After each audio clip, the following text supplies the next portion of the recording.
Hi, welcome and good evening. My name is Freeh Engel, and I'm the Executive Vice President of Museum Experience here at Revolutionary Spaces. I'm filling in this evening for our CEO, Nat Shidley. Nat had hoped to be here this evening, but unfortunately has to send his regrets. By way of background, Revolutionary Spaces is the brand new cultural organization formed at the start of this year by the merger of the Old South Association and the Bostonian Society. Through a wide range of dynamic programming and community partnerships, we bring people together to explore the American struggle to create and sustain a free society, told in the context of the intertwined stories of the Old State House and the Old South Meeting House here in Boston. Tonight, we're kicking off what we hope will be the first of multiple conversations around our newly commissioned play, which focuses on the life and legacy of Crispus Attucks, a man of African and Native descent who was the first to die at the Boston Massacre, an event now widely regarded as the start of the American Revolution. We hope to mount the play, currently entitled I Am This Place, at the Old South Meeting House later in 2020 if public health conditions permit. The play is a companion piece to Reflecting Attucks, a new exhibit at the Old State House that opened on March 5th of this year, which was the 250th anniversary of the Boston Massacre. The exhibit explores how the memory of Attucks has inspired generations of American activists to fight for social change. As an organization, we strive to help people reimagine what it means to be part of the revolutionary past. We believe that fresh and contemporary forms of storytelling like theater are amazingly effective in achieving that. Theater can literally bring the past to life. The theater also creates a place where past and present intersect. As we encounter characters from the past, we gain a deeper understanding of how our world has been shaped by unresolved struggles of past generations. But even as we sit in our seats, our thoughts are filled with the future. In 50 years, 100 years, or 250 years, it will be us up on stage. We ask ourselves, what can I do to make the next chapter in the American story one of greater justice and equity for all? It's in that spirit that we come together today. While the story of this play is still taking shape, we're here to talk with this very talented team to reflect on their process to date and the themes that stand out to them most today. I'd like to give a warm welcome today to playwright Maria ADEkoje, director Pascale Florestal, and producer Patrick Gabridge.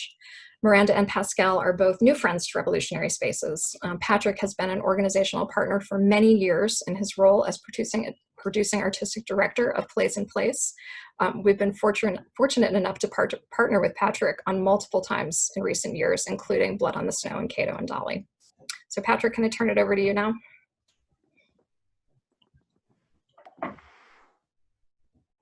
Works a lot better if I'm unmuted. By way of introduction, yeah, so I'm a playwright and I've been writing plays for some 30-odd years and been involved with site-specific work for a long time. And Plays in Place is a theater company that specializes in creating site-specific work in partnership with museums and historic spaces. So that all came out of my work with at the Old State House building Blood on the Snow.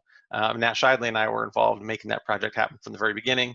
And so that led to me understanding there was a real role to be filled, merging together theater and museum work together to tell stories in a really important way. And so not only have I worked here, but I've also worked at Mount Auburn Cemetery. I was artist in residence there for the last 2 years, and we created 2 sets of 5 site-specific plays that we produced last year, plus another one-act play about abolitionists buried there called Moonlight Abolitionists, which is a play designed to be performed under the full moon. And then I'm also working on a play with the Roosevelt Campobello Park in New Brunswick, Canada, that will be staged in the summer cottage of FDR's, the living room of FDR's summer cottage on Campobello Island. So that was supposed to happen this summer, but it looks like it'll happen next summer. I am very fortunate that I've been very active in the Boston theater community, not just doing site-specific work, but doing lots of other plays for the past 20 years. That's how I met Miranda and Pascale. And so one of the fun things about this project was, for me, when we talked about this project for Plays in Place, was that, you know, I got to help assemble the team and say, you know, who do I want to work with? And so Miranda and I had been Huntington Playwriting Fellows together at the Huntington Theater Company. It's actually quite a few years ago. She had a different last name and no baby. But I knew she was a very talented writer and super smart. And so I really wanted to have a chance to work with her. And I thought she was just the perfect person to have on board for this. And then Pascale and I had crossed paths a number of times in things, and we were hoping to work on a different project that didn't work out because she's in high demand, but then was able to get her on board for this project. So that's how this project came together, kind of who I am. I write novels and screenplays too. But Miranda, why don't you tell us a bit about who you are and your work? Hi, everyone. My name is Miranda Austen ADEkoje.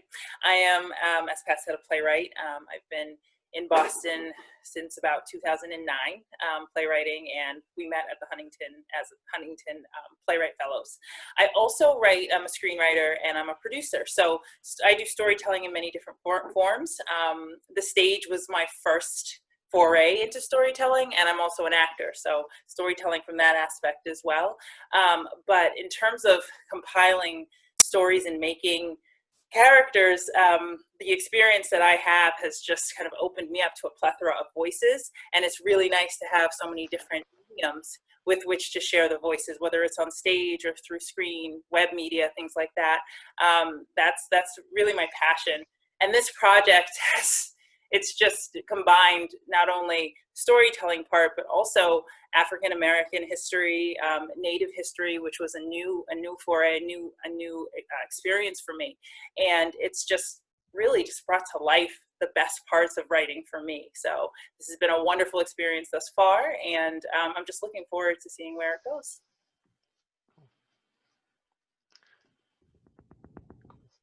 Pascale, you want to tell us about yourself a little bit? Yes, of course. So I'm Pascale Florestal. I'm a director, educator, dramaturg, and collaborator here in Boston. I know Pat, just like he said, I've been able to be in great rooms with some really great artists here in Boston, and I've seen Miranda act many times, and that's how I know her. And I also know that she's an amazing playwright through the company that I work with, which is Porch Arts Collective. I'm the education director there, and we actually produced a reading of Miranda's play last summer. So I was so excited that we were able to bring Miranda to this project, and I've been waiting to work with Pat, so this was just a match made in heaven for this amazing project. I actually have a very interesting relationship with the spaces. I've been able to work with some really great theater companies in Boston, especially the Huntington Theater, and with my work there, the education department, I've worked in the old State House many times doing poetry out loud, so I'm very familiar with the space, and I've always had such a great affinity with the history of the city and what it means to create art here. So I'm just really excited to be able to really use space in a really revolutionary way, the pun there is fine too, and also be able to lean into a story that I think a lot of people really don't know in terms of the depth of it and how far it can go in understanding how the world works today. So I think that's what's really exciting about this project, and to be working with these great artists as well as revolutionary spaces. So the way this evening will work is I'll be posing an initial set of discussion questions to the panel, and then we'll be opening up for questions from the audience. So if there's anything that occurs to you along the way that you'd like to ask, please use the chat function, and we're going to do our best to get to everyone's questions this evening. So the first question tonight is, the best public history work is really an invitation to our audiences to become active participants in making meaning out of the past. It strikes me that some version of that description might also apply to the work of theater as well. Is that right? Yeah, I think I'll just go first because I'm already unmuted. I think the thing that we make that's really important, that is related to what museums do, is that audience makes the experience complete. Right? So we can do a play, and if we did it and there wasn't anybody there, in theory, the play still exists, but not really. Like for us, the missing ingredient is the audience to make it what really happens. So that's makes it ultimately interactive in that way. And that the thing that exists only exists when the audience is there, which is why theater is suffering right now, because we can't be together. But the interesting thing, I think, that also applies to museums, right? In that you can have an empty museum, it is still a museum, but it has no value unless you have people in there that are engaged in interacting with it. And just like you can have a theater performance where the audience isn't particularly engaged, it is less lively and less useful. I would say the same thing applies to a museum, right? Or to an historic space. Like, it's fine if it just sits there, but it has no meaning beyond just sitting there. So I think merging the two together makes a lot of sense. So that's my 2 cents. For me, the aspect of live has always been really helpful for my work, because my work centers around the African and diasporic experience, and pretty much, yeah, in America. So for me, being able to present those stories in front of an audience, and in this city, unfortunately, the audiences are usually made up of white people, the majority. But what that's allowed me to do is to put that audience in the space. You are part of the story. You are part of what you're seeing. And the way I write, I tend to, I don't know what the gentle word for indict is, but it's to say, like, look, you're part of this, by witnessing it. You're not up on stage, but you're witnessing it. So you're a part of it. So you have an active role. And so that's only possible with theater. It's not even possible through screen, because people can have their private experiences and take that away. But when you're in a room with the work and your fellow audience members, there's a different energy there, and it just makes for, I think, the opportunity to reflect in a very different way, and to maybe even feel in a different way. So the live aspect for me is for me the most effective mode of helping folks to see that we're all part of this. Yeah, and I'll also say, I think what I love about live theater is you are confronted with the truth, and you have to reconcile with it then. It's hard to get away from it because it's right there in front of you. And then putting it in the space that it is historically connected with it kind of like immerses you there even more. And it transports you there. It kind of reminds me of like how magical theater can be, and how it really gives you an opportunity to be in a place that maybe, like Miranda mentioned, watching a movie or watching a show doesn't really give you that opportunity to really put yourself there, to really be in that experience with these stories. And that's our job as storytellers, to tell what has not been told, to teach what has not been learned, so that we can continue to understand and continue to grow and be better, so that it's not left behind. So I think that all is a part of the conversation that we're having. And I think it's what's so exciting about theater and the opportunity to have performance like that. Yeah, and I think actually what's interesting too, when you talk about indictment, Miranda, is that I think that, because it sounds like a challenging word, but I think what our challenge is as theater artists is to allow that to happen while also maintaining the audience's engagement. Like, any of us can write a play where we instantly distance the audience, but we know, and you especially, I think, because you've been an actor on some pretty big stages, because she was in an amazing production of Smart People, Lydia Diamond's Smart People at Huntington, I just have to say. But there's a fine line in some of those plays, and that you, as an actor, you're especially aware that if I lose them, it's really hard to bring them back. So what's the journey that I want to bring the audience with? And that's, I would assume the same, and you could speak to that in terms of like designing museum exhibit. Like, you could put out an exhibit around Crispus Attucks that's just going to make half the people like, I'm going away. I don't want to stick with it, right? But then what have you gained? I mean, you can try to accomplish something by punching somebody in the face, but you're not going to win the argument, right? So I think as theater makers, we have a really interesting thing to do, because we have to spend the rest of, this is a short play, but we have to spend 20, 25 minutes with these people, and we want to embrace them for that time period. You don't want to alienate them. Yeah. I don't think we do. And not to say, there obviously there exists a theater of alienation, but that's not our goal. Oh, the jam. Great. Yeah, I agree. Theater is a very powerful communal experience. And when Miranda came to visit the exhibit and we walked through, we had a long conversation about the role of exhibits and also the role of theater in cultivating a sense of empathy and understanding of other people who are living messy and complicated lives as people, and sort of finding humanity within each of us. So it was a really powerful conversation. Okay, next topic. So for 250 years, Bostonians have remembered Crispus Attucks as a symbol of the courage and sacrifice that's needed to achieve change. And that, of course, feels particularly relevant as we navigate the pandemic and the global protests in support of the Black Lives Matter movement. We've seen many people over the past few weeks drawing parallels and once again returning to the memory of the Boston Massacre to help their understanding. So what parallels do you see to the current moment?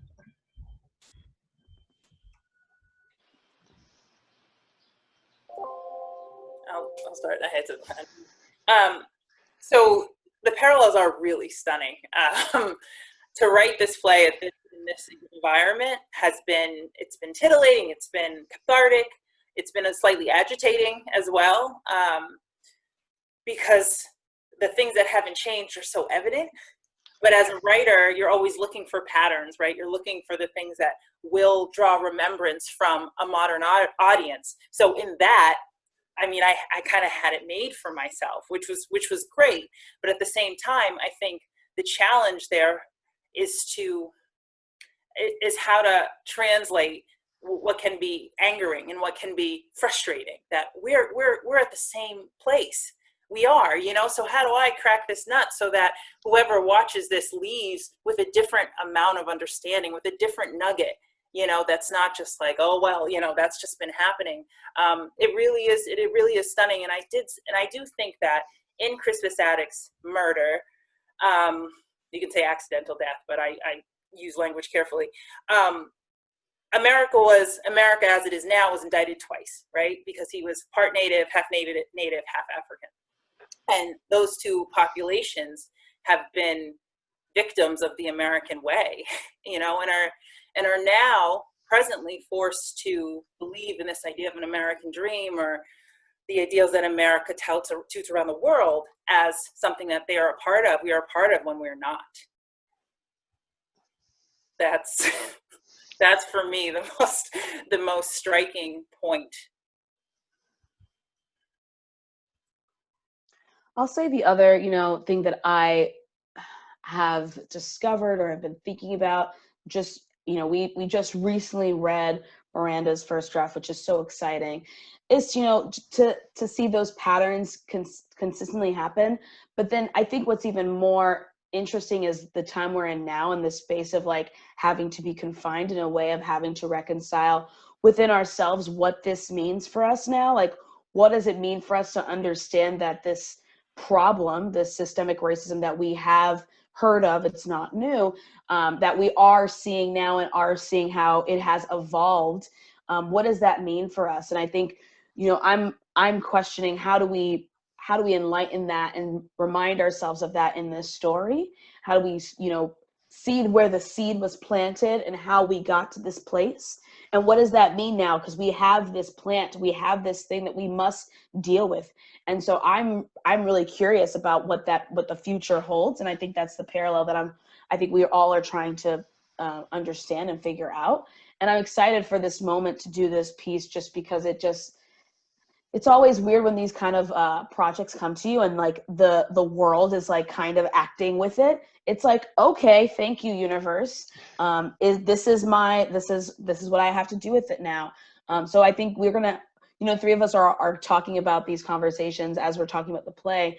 And I think as the world changes every day with what we're dealing with now, how we approach this story and how we approach how it's going to impact audiences and also our artists is something I'm always thinking about as a director.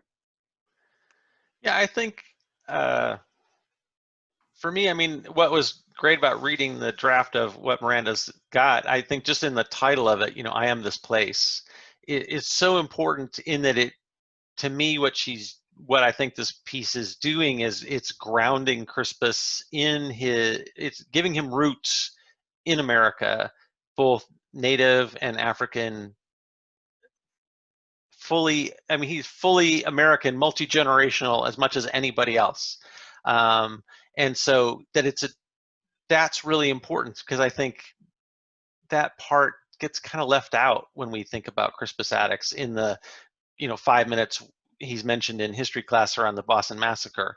It's always like there's always like, oh, there's these colonists plus this mulatto seafarer, you know, and it's like, and like somehow he's not part of this place as much as maybe they are. And I feel like the play is drawing those roots all the way back and saying, oh, this is it, you know, this is a full part, that he is a full part, and that the story is fully deeply rooted in America, in beyond America, in this place.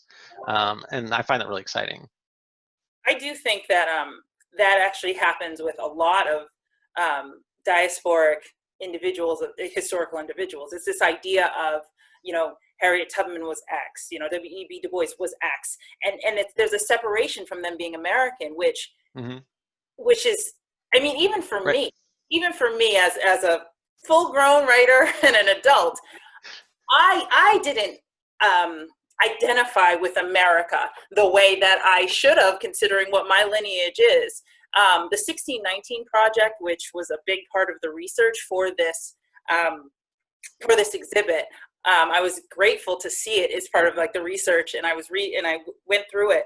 And if that project does anything, it showed me that, oh yes, as an African American, as a descendant of slaves, as a descendant of both the continent of Africa and the Caribbean, I'm just as American as the next person, if not more. And that is an experience that I've never truly felt and stood in, just because of racism, because of the systematic oppression. You always feel othered, and you feel like, you know, you have to fight against this thing, but you made this thing. So that's been a really transformative process in the writing and research for this piece for me. I think we're feeling that very much politically right now too, right? I mean, I think that's a part of the movement that we're seeing across the nation that has to do with redefinition of monuments and that sort of thing. Is like, oh, how do we remove that othering that was layered on over centuries, you know? And so I think a play like this, I mean, in 20 minutes we can't undo too many centuries of stuff, but I think we take little bits and chunks of things, right? And this play has potential to do something interesting. So the next question, I think we've sort of touched in a way on this, but I'd love to ask the question directly. What do you see as the role of an artist in a moment like this? And can you talk a little bit about how the events of the spring and the summer have really made you think differently about the work or the journey that you've been on with that?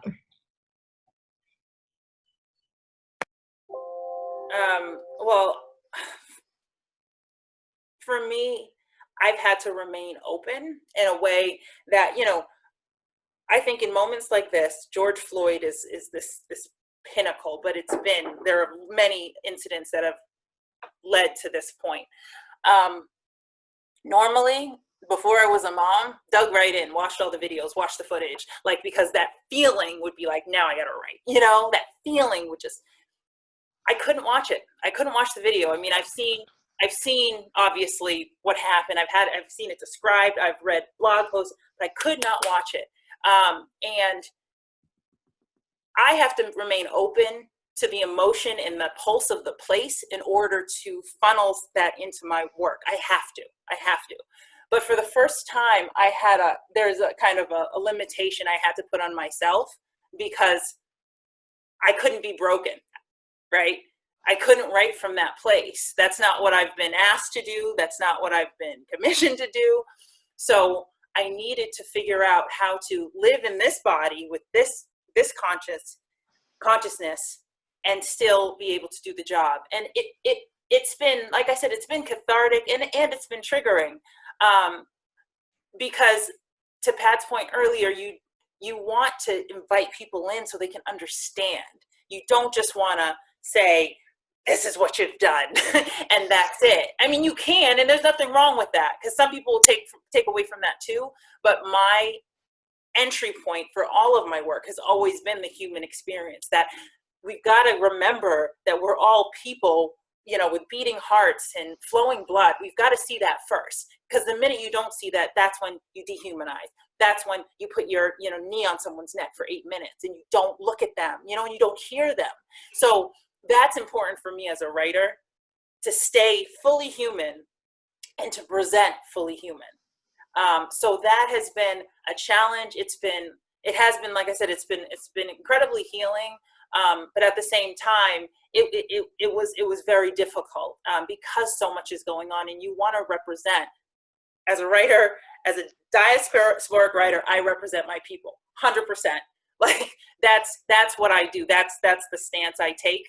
So I want to represent all that pain. I want to represent that frustration. I want to make sure that any person of diasporic or origin that walks in and sees this play feels like, oh, that's a homegirl that wrote that. I'm unapologetic about that.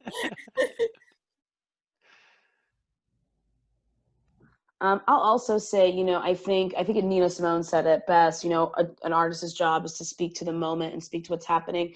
And I think that's what our job is. And again, I think it's serendipitous that we are doing this play in this moment, but I think it speaks to what our duties are, to use this moment and use our artistry as an opportunity to speak to what needs to happen, what needs to be done, what conversations we need to continue to have and not forget them. Because I think a lot of the times we're in these moments and, you know, people feel genuinely about making change, and then we forget and then we move on.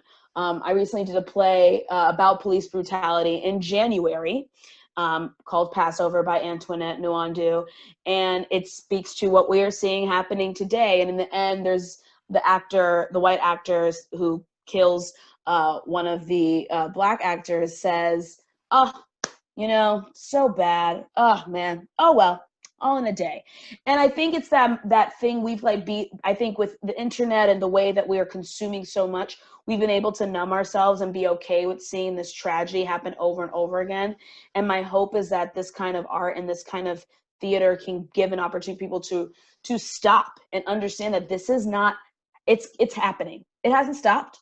It hasn't, you know, trickled down a little bit. It's probably the same rate that has been happening in the past. So what are we doing to make sure that it stop happening, so we're not in this same boat ever again? And so I think that's my hope, that we have this opportunity now to take that and to bring it to people and have these conversations, these difficult conversations, and really understand what our part is in this and how we can move forward. Yeah, I think I really appreciate what Miranda was saying about having to stay open during this time, where sometimes we don't want, like, we want to just react.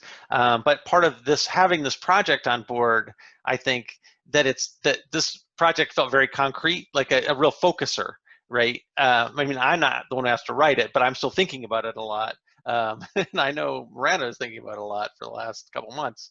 But I think we're thinking about it as going forward, the whole team of us, about, you know, how do we focus the moment and the energy into something, like Pascale was saying, that has this real reflection of the moment. But it can't only be reactive. Like, our job, I think, as artists is as artists and craftspeople, right? As like, we want to craft something that has meaning beyond just an emotional reaction. Like, we're crafting a piece of art that has to have some ability to withstand, like Pascale said, the slight ebb in time, the slight ebb in attention, because we know this thing's going to come on stage, you know, not tomorrow. It's going to be a few months from now, and it might play a lot. But I think we discovered, even with Cato and Dolly last year, is that even a short play can have a lot of emotional impact in 20 minutes.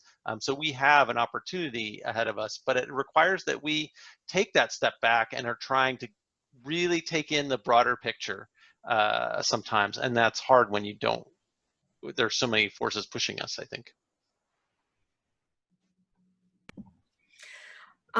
So one of the things that we've talked about along the way is the fact that Attucks is a man of mixed Native and African ancestry. And so I think that adds a particular complexity and nuance to writing this piece. and working in the field of underrepresented history from that time period. So can you talk a little bit about what that means for you and how it influenced your process as you began crafting the story? For me, after seeing the exhibit, I already knew I was going to take this direction, but after seeing the exhibit, I was very adamant that Crispus Attucks' native roots were going to be just as important as his African roots, because that wasn't a history that I knew well at the time, didn't mean it isn't vital and important. But that also meant, and I don't get this experience very often, that I'm representing another underrepresented group, and not all underrepresented groups are the same. I want to put that out there for everyone. And I'm at home with mine, but I was very, very strong about the fact that I wanted someone who is an expert and professional in Native history to look at my work and say, nope, trouble, tell me the trouble spots, because this is someone else's history. This is not mine. This isn't in my blood. So it's been an honor and very humbling. And when you approach work like that in a humble state, not only do you learn more, I think, but you stop yourself from doing serious damage. And it's very arrogant to think you can write someone's history just based on some facts, and I'm a good writer, so I'm going to do that. So I was very careful, and now actually, because the draft is done, now I'm more in the process of going back through and having it looked at by these experts and making sure that I am in line, and it's not even just with the facts, it's also with the emotion and the feelings of these folk, right? For me as a person of color, I don't like using that term, as a diasporic individual, it's important that, like, if I ever see a play about folks who are enslaved, I'm never going to believe that they're okay with it. Never. Even if for the sake of the play, they have to be, that to me just won't sit right. That's me. That's in my blood. So that type of responsibility in knowing that I'm trying to represent a culture of which I am not a part was challenging, sobering, humbling, and something something I was, determined to do. This man was equal parts, and we have to represent him equally. That's been the exciting challenge of this piece. And it also, again, sheds light on the American experience. One thing that I learned in the exhibit that I didn't know is that Native folk and African folk were walking around together. They were on they were in these households together, side by side, which is why there was a lot of intermarriage, which resulted in the mixed blood children. And I didn't know that. I think of, old Boston, I just think of all white people, and if anybody's of color, they are enslaved, they are in the basement, they are doing that. But to see that these two groups, underrepresented groups, were side by side and working together and marrying and just living their lives together, just brought this whole other layer of nuance to the time. And that was really exciting and something that I enjoyed excavating as well. And I'll say, as a director, I think it's exciting to have these conversations with actors and then to bring them to audiences, because, like Miranda says, we don't see this a lot, and this unlearning that has to happen is so essential, because I also did not know that Crispus was half Native. And I think this idea of like this pureness is so rooted in American history and like society, and how we even qualify our identities is so, you find it everywhere. And I think it's so important for us to excavate that and explore that. And it's really those nuances that you get to see within this story that you wouldn't have known from I would say a normal or average understanding of American history, right? Like, I didn't even know that, and I graduated from an American high school. So I think that's what's so exciting about really understanding this history in this way, is being able to dig through it. And just like Miranda said, both Pat and I felt it was important for us to be able to represent this story with the right people, and that is having a playwright of color, making sure that she has the resources to these people who understand this culture in a way that other people won't. I won't understand it. So that's why it's important for us to bring those people to the table and have them be a part of the process. It's extremely vital because it gives us that perspective that we just don't know. So when I'm talking to my actors and we're able to figure out what the life of Crispus is, we can authentically make it so that the audience understands that story the moment the show starts. So that's why I'm so excited about this opportunity to really tell this story in a way that we probably have never seen before. Yeah, I think that's really true. And I think one plus that we had for starting this project was actually the exhibit. In that, I'm sure Miranda can speak to this, is that normally when we start a historical project, a lot of times we have to do a lot of digging just on ourselves. And it's not always easy to find the right ways in, but in this case, and you and Revolutionary Space had already laid a lot of groundwork for us. And I think in making those contacts with the Native community when you put the exhibit together was really helpful. We definitely went on our own journey, trying to consult lots of different types of people from lots of different backgrounds to tell an incredibly complicated story, because we have Attucks as a man of African and Native descent. There's, those stories are not my stories, but here we are. We feel compelled to tell them at a time in which it's ever more vital to hear them, and we stand in the 250th anniversary of his death. And it's been an honor to try to unpack that with others. So I'm 100% with Miranda on that one. So the other question that I wanted to pose to the group, and Miranda, this goes to when you came to the Old State House for the exhibit and we were talking. So Attucks lived at a time and place in which Britain and Bostonians were colonizers of native lands. So can you talk a little bit about what does colonialism mean to you, and how have you applied this to the storytelling process, and how do you think about decolonizing material? Colonizing material, such a great question. So I'm going to be really specific. For me, language is so important. It's so important because history has always swung to the view of pretty much the oppressor, right? When I was taught about Thanksgiving and what it meant, it was, the pilgrims came, there was a great dinner, everyone worked together, and that's where we're at now. That's when you're little, right? God bless the little ones because they're so open. And that's what I thought. And then you go to college, you don't think about it anymore. That's a break, you go home.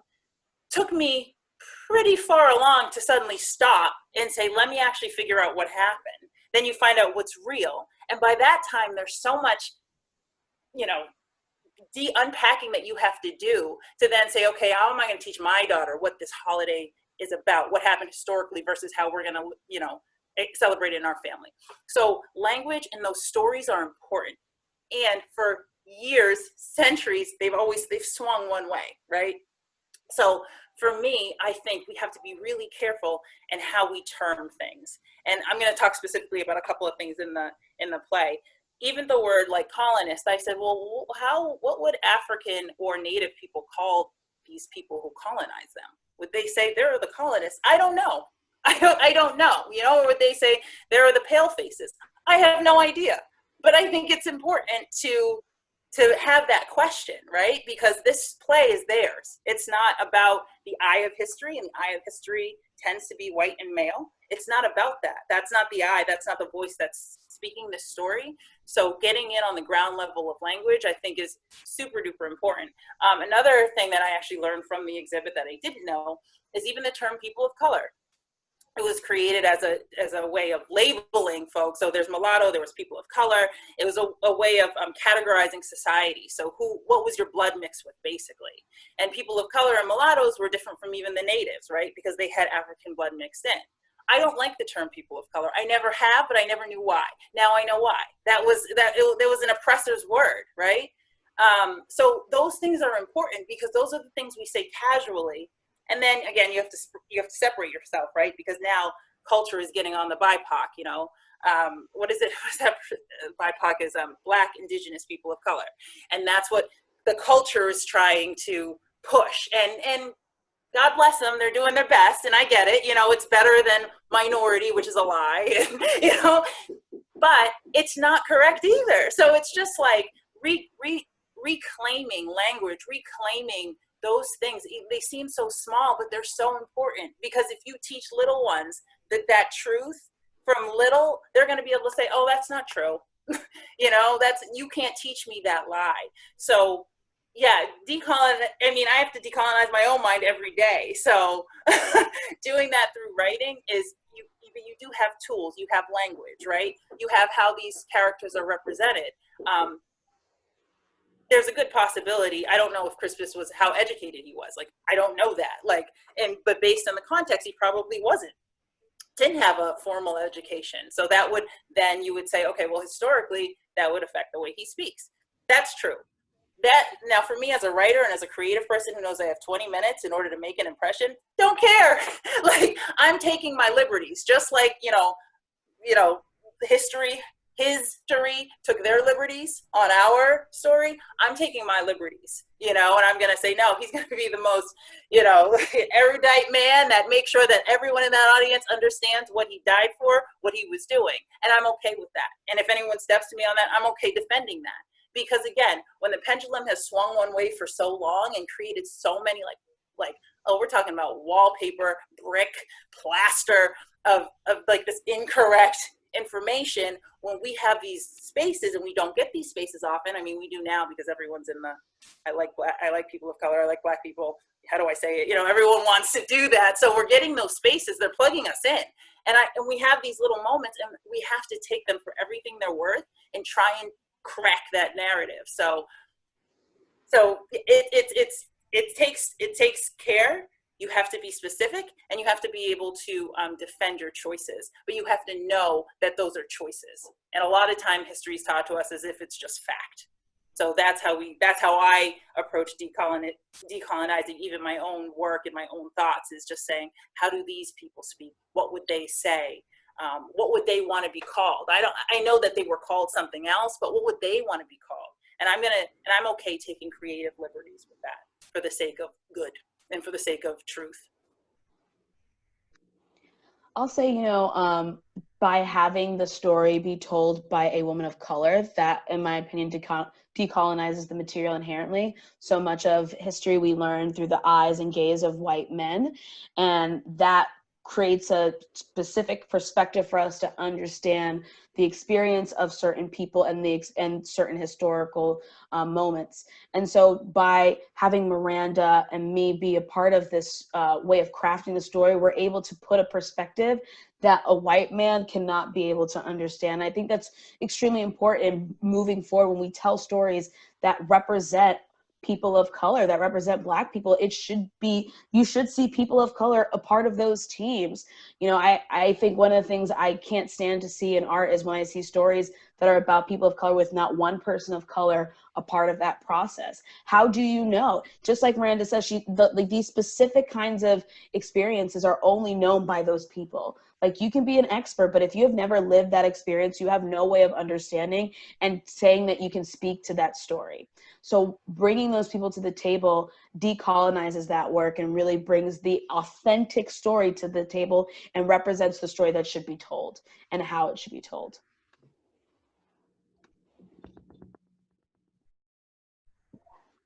Pat, do you have anything to add on that? Because I feel like you've encountered it in different ways in your work too.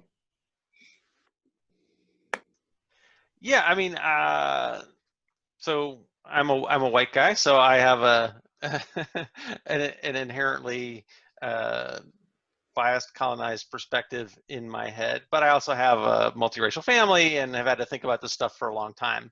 But I think, I'm so glad that we have the team that we have for exactly what Pascale said. So I think, I looked at the script and I said, oh, I couldn't have written this. And that was really interesting to me. I was like, oh, wow, that was really, I learned a lot just by reading it and from this process already. So I'm excited to be involved with it. And I've written all kinds of history stuff and about multiracial stuff, about slavery, about all kinds of stuff. And, maybe in some ways that we're presumptuous looking back at it. But, I did the best I could. And I think, I'm trying to learn more about decolonizing our work and my work. And that's, I think, development as an artist is a gradual process, as much as we want it to be instantaneous. And so I think I will learn a lot from this project. But when I saw the script, I was like, oh yes, this is what something that is attempting to be decolonizing looks like. And it's in just the way you want it, in the way that makes the most possible sense. I was like, oh yeah, I get this. So people have to see the play to find out. And they'll have to see, like, we're talking about this play, like it is literally a 22, well, we'll see how long it ends up being. Right now I know how long it is. I have a pretty good feel in my head, but we know how long it's supposed to be. And it's 2 people. We have 2 actors. There'll be a man and a woman, whom we have not cast yet. We have a very powerful small tool to use, but we have a lot of work to do still. So we just talked about decolonizing the story, but then I think there's also questions of how to decolonize sites and spaces. So what do you think makes for a successful or unsuccessful collaboration when you're working with an institution that's predominantly white?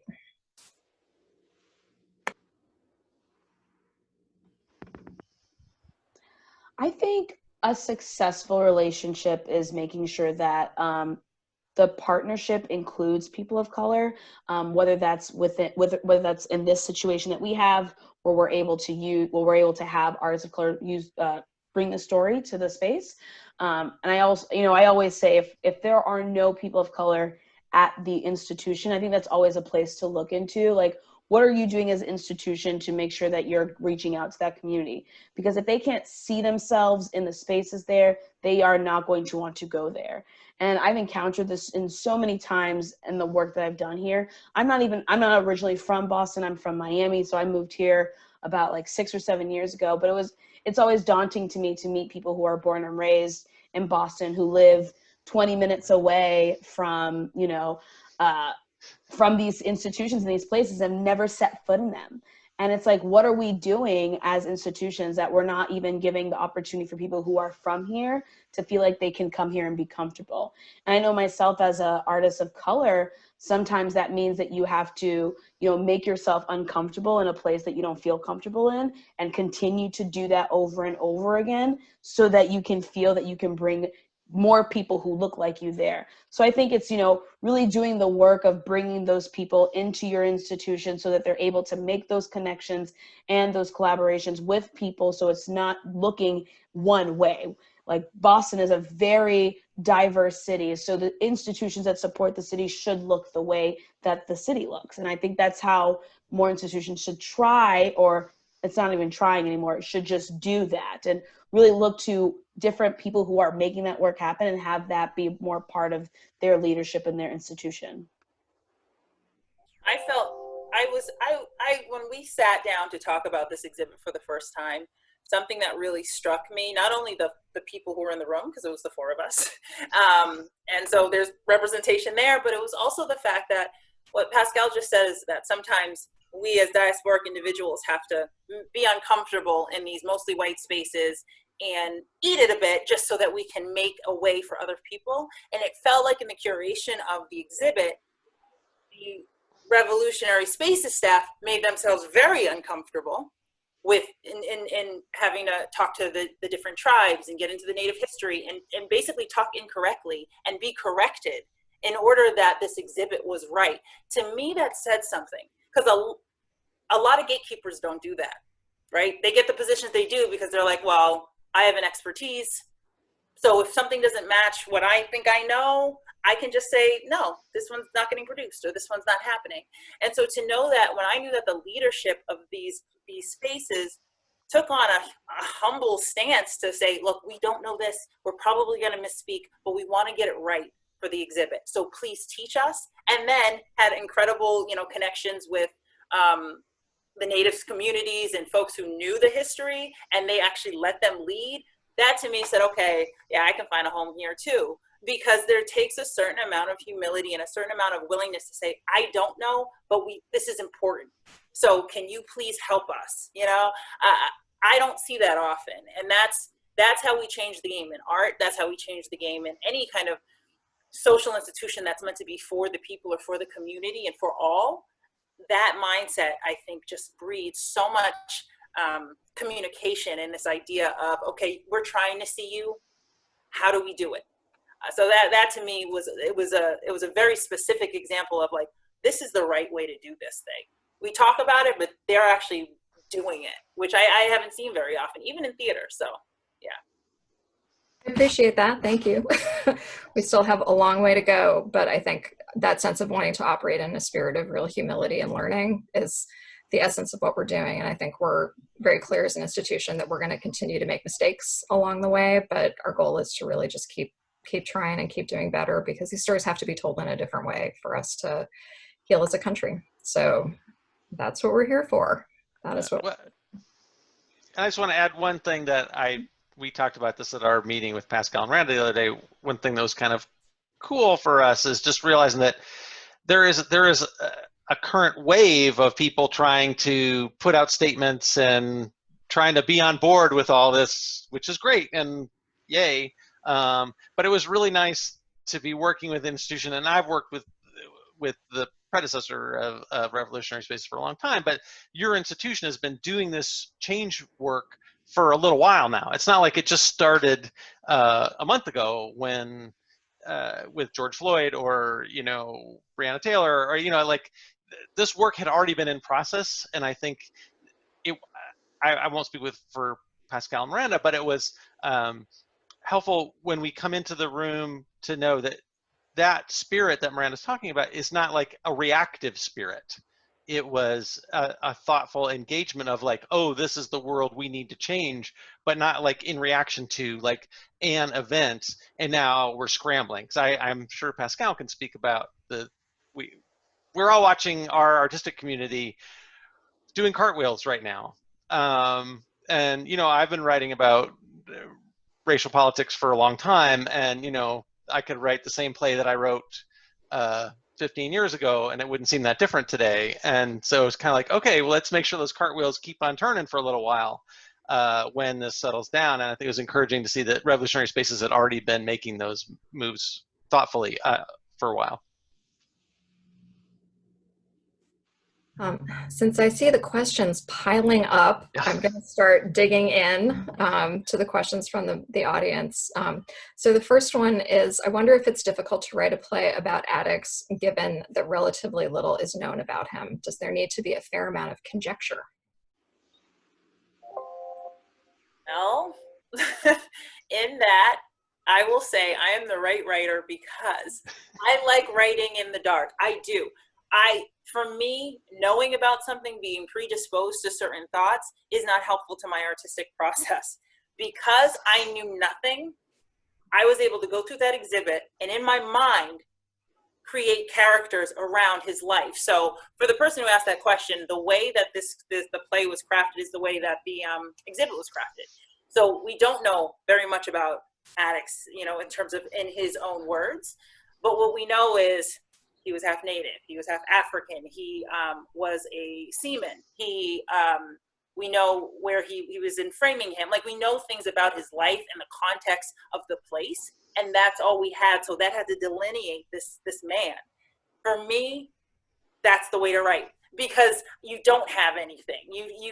I was able to kind of fully create a lineage for him based on facts about the place, and then humanize them in people that I had never met before, that I had never heard. I wasn't tethered to that. And for me, it was a wonderful experience. And I hope that the Crispus Attucks that is a result of that feels fully human, one, and fully this historical character that he's known to be. But I think also the way you structured the play is rather clever in terms of dealing with the problem of lack of information about Crispus himself, in that if you build a play that's structured around how his roots and connections build to a moment, as opposed to saying, we're going to spend a 20-minute scene with Crispus Attucks and you have to know a lot about him or make up a lot about him. But the way you structured it, as people will see, is actually a clever way of solving that problem. And I will say also that from my time working that is that one thing I appreciate about Revolutionary Spaces is that they understand that we're making a play and that we have to tell a story. And even though it's at a museum, we have to tell a drama, and it's not just a recitation of facts, so that there's stuff that we have to make up carefully. Okay, the next question is, in my work, we're talking a lot about the responsibilities associated with being a witness to things memorable and profound, like two pandemics we're grappling with today, COVID and racism. In what ways might theater trigger action from today's many and varied witnesses? Pascale, you gonna take that one? Wow, what a question. You know, I think there is a lot that theater can do. Like I said, I think in one of our previous questions is bringing up conversations and giving us opportunities to be truthful and to confront things that we may not have been able to confront before. And I think that's a lot of the role of art and a lot of the role of theater. But I think in this time, there is so much we can learn about how we have been creating art now and what it means for us to be living in this time of a pandemic when we are not able to, and the effects of this moment in not just our work, but in the way we live. And how do we move forward? How are we able to be innovative so that we can continue and still be safe and still take care of one another? So I think there's a lot of that, and not only creating art, but in understanding how we live in this time. And it's funny how I think a lot of us are quick to go back, you know, just like, we're just going to pretend that this was like 3 months. It was like a little vacation. We're all set. We're going to go back to how things were. But that's not a reality. And we have to be okay with that. And I think that's very hard right now. And I think a lot of artists and a lot of, especially theater artists, are trying to figure out what that means for our livelihood, for how we create and how we continue to engage with one another. And I don't think there's an answer. And I think we have to all be okay with that. And that us trying to find the answer too quickly can really be devastating and really can cause a lot of harm. Because we don't know how this virus is working. We're still learning. It's a pandemic for a reason. So I think it's really important for us to be compassionate with that and to be able to be okay with what this time is and how we're using this time to fuel art and, you know, get us to a point of making in a different way, in a new normal, whatever that looks like. But yeah, I talk about this every day, and let me tell you, it doesn't really change much. And I'm just going to keep on holding to that until something changes.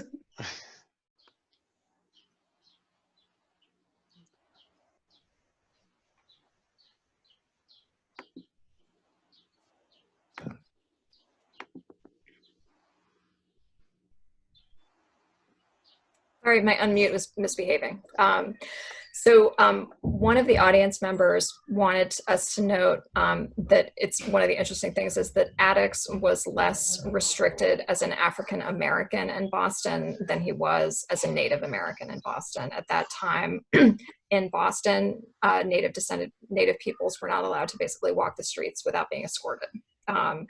So one of the things that happens a lot is within that time period is just that in a way the Native erasure winds up being easier because you have more freedom of movement in that way. So just wanted to share that with the group.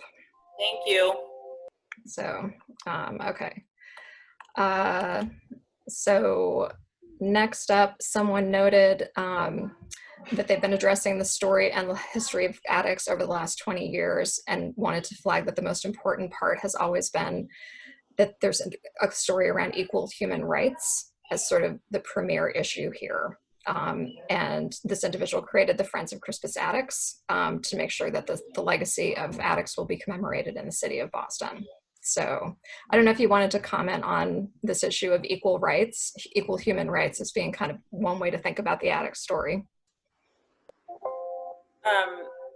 Thank you for your work, for whoever gave that comment. I think that doesn't surprise me because when I found out that this play was about Crispus Attucks, I was like, oh, there's a Crispus Attucks daycare center. walking distance from me. The name is everywhere in the city. And I would say, and I'm going to speak specifically about the work, the actual play, humanity is the entry point. That's pretty much what the play is about, making these full human characters who are, the females in this are very strong, and they have a very strong influence on Attucks as a character. The native experience, fully, not just excavating it, but exploring what it's like to be home and yet enslaved or in indentured servitude and not free when this was your place.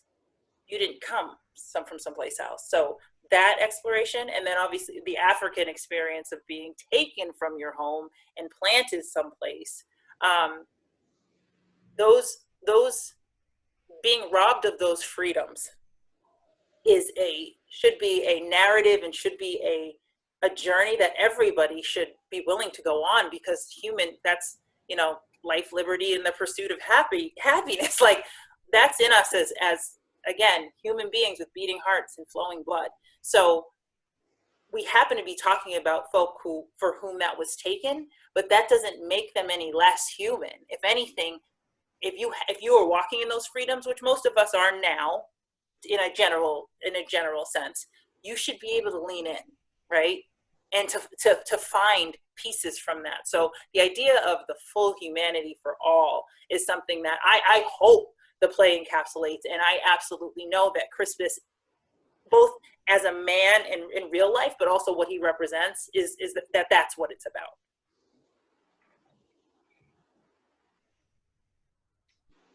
Pascale, do you want to add anything there? No? Okay, good, just checking. So another audience member wanted us to note that Attuck is the Algonquian word for deer. So that's part of how we know Attucks is of native descent. But the question is, will you be able to portray any of Attucks's life as a Native American, as it appears that he lived most of his life with his mother, who was an indigenous single parent? Miranda, I think you have an answer to this question. It's as if the woman read the script. I know. Did this woman read the script? No, it has not gone out, I swear. I didn't send it anywhere. So, yes, I sure did. I just have to say, it's so lovely to hear that the hunches and the things that I was working on in my research were correct. Like I was, it's just so nice to hear that, the path that it's on is the right one. So thank you, community, for that.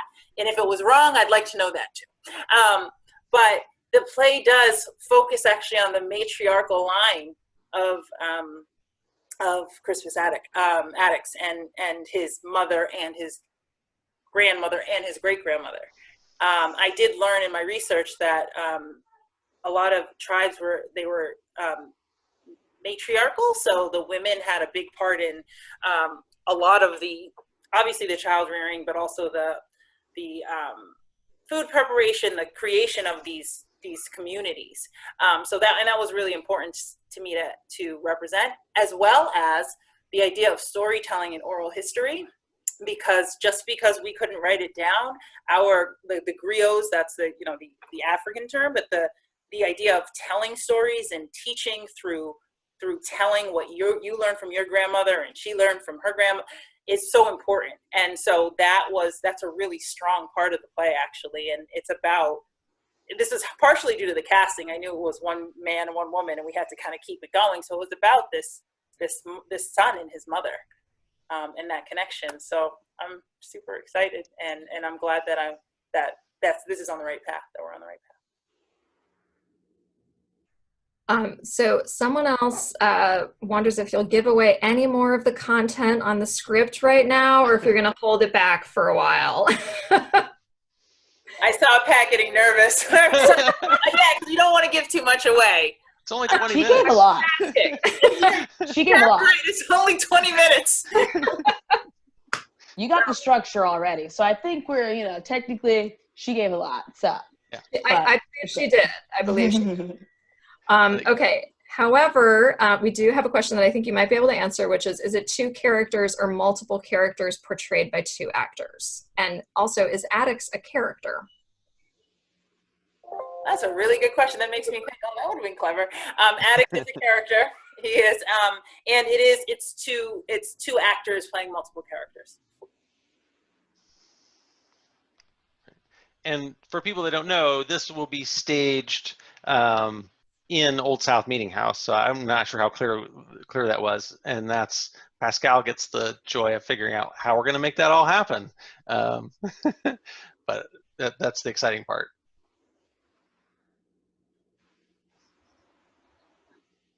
Just skimming through the questions to see if anybody else has any. Oh. All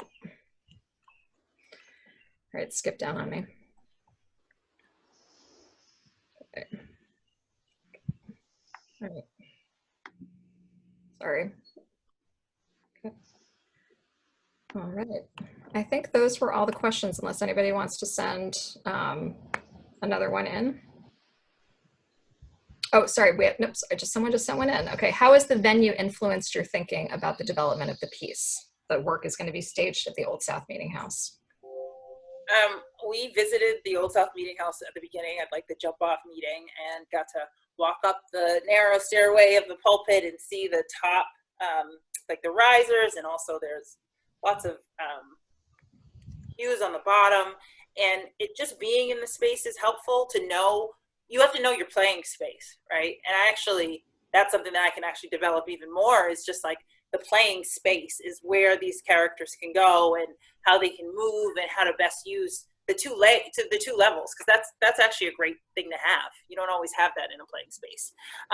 So there's some depth as well as height, and so yeah, it has, knowing that it was going to be there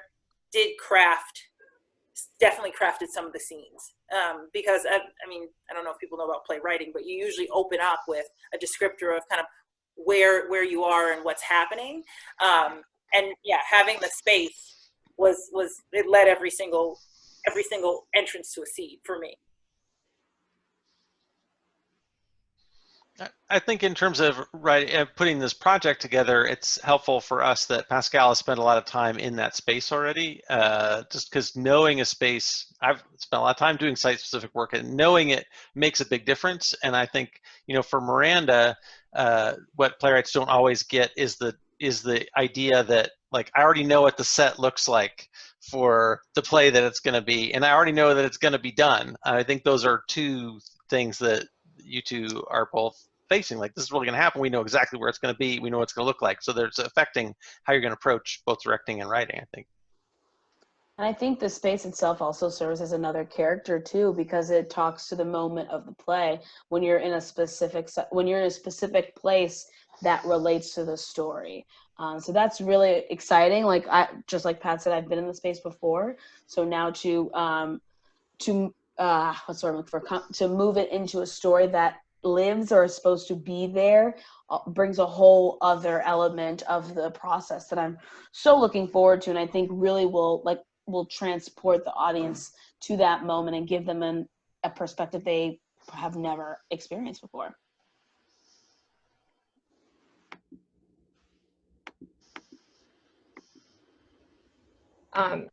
We also got another comment reminding everyone that the law banning Native Americans in Boston was not accompanied by law enforcement for some time, but was on the books until 2005.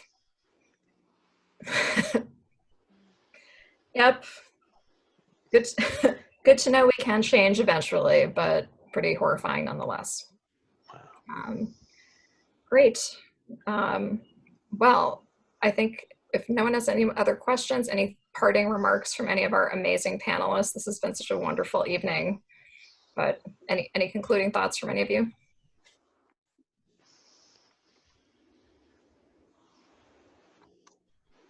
Well, go ahead.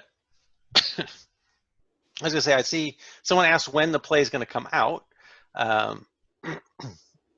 which we don't know. So we'll be putting the play on when public health conditions permit. So if you're on our mailing list, which we encourage you to do, and also sign up on Facebook and Twitter, you will definitely find out about it. But we're hoping things keep stable and we'll be able to do it. But we'll keep everybody posted.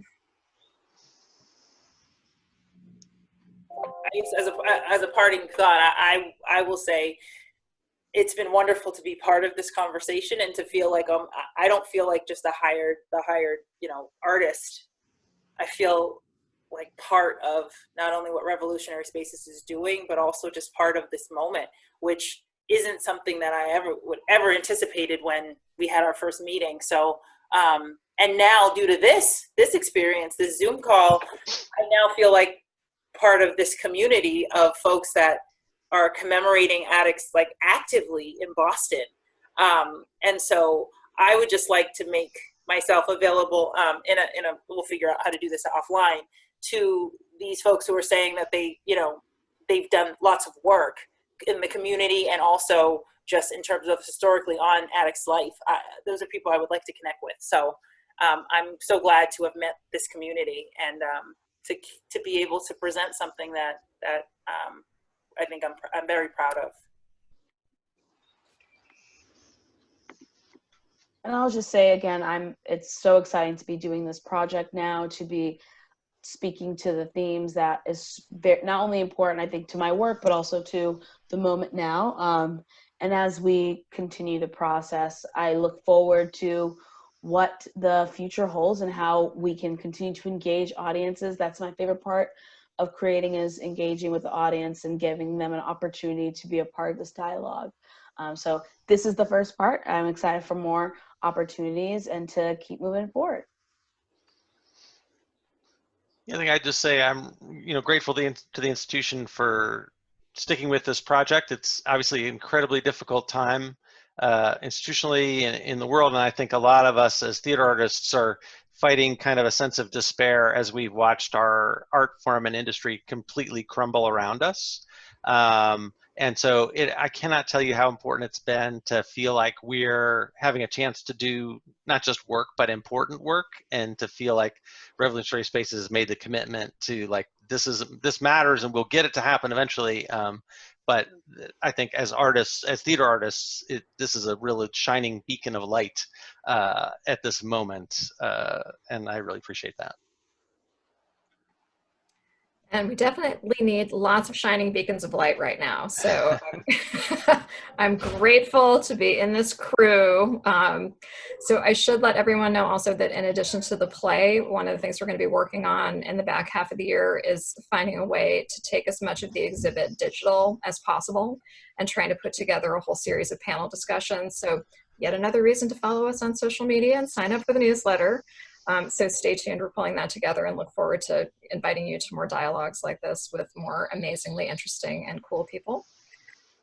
So thank you so much for coming. I hope you can see that we're really committed to drawing on the performing arts to connect people to the past in really fresh and real ways. And we hope you're as excited as we are about this new work and the possibilities that theater offers in a historical setting. So again, please follow us on social media and stay in touch, and have a fantastic weekend. Bye.